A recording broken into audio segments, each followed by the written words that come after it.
இந்த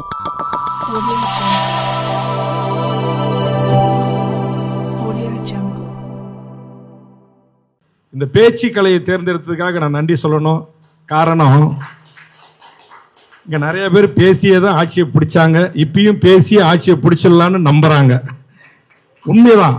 பேச்சு நம்முடைய திருவாரூர் மாவட்டத்திலிருந்து சாதாரண மிக மிக ஒரு பிற்படுத்தப்பட்ட சமூகத்தில் பிறந்து வளர்ந்து இந்த நாட்டுக்கு அவர் 5 முறை திராவிட முன்னேற்ற கழகம் முதலமைச்சராக இருந்தது என்று சொன்னால், கலைஞர் அவர்கள் தமிழை கையாண்ட அந்த பேச்சு, தமிழ் எழுத்து, தமிழில் அவர் சிந்தித்தது தான்.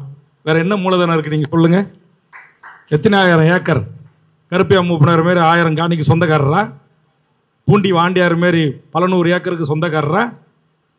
வெறும் தமிழை, அந்த இலக்கணம் இலக்கியம், நீங்க பிஹெச்டி டாக்டரேட் பண்ணவர் கூட தோத்துருவாங்க. அவங்க போய் ஆராய்ச்சி கட்டுரை வெளியிட்டா கூட அதுல ஒரு குறி போட்டுருவாரு.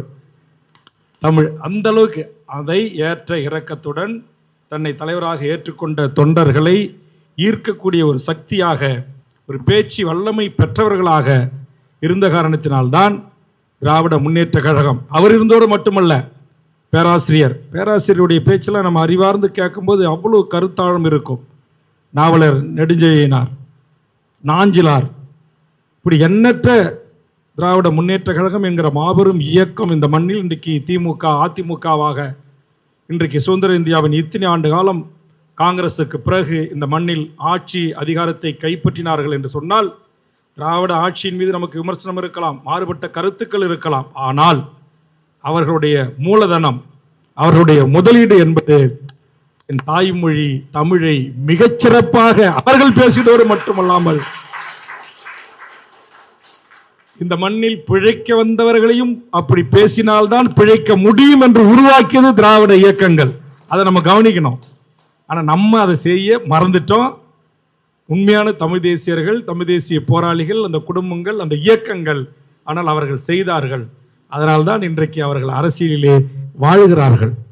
ஆனா நம்ம அதை செய்யாம நம்ம அவரை பார்த்துட்டு அவரு பெரிய இடத்துல இருக்கிறாரு, அவரு அங்க போயிட்டாரு, நான் இங்க இருக்கிறேன் அப்படின்னு நாம் அவர்களை பார்த்து பொறாமைப்படுவதாலவோ அல்லது அவரை விமர்சனம் செய்வதாலவோ நம்முடைய தாய்மொழியும் தமிழும் நாமும் வளர்ந்துவிட முடியாது, அதிகாரத்தை கைப்பற்றிவிட முடியாது. ஆனால் இன்னைக்கு தமிழ்நாட்டில் மிக ஆகச்சிறந்த பேச்சாளர்கள்லாம் உருவாகி கொண்டு வருகிறார்கள். அப்படி எல்லாரும் உருவாகணும்.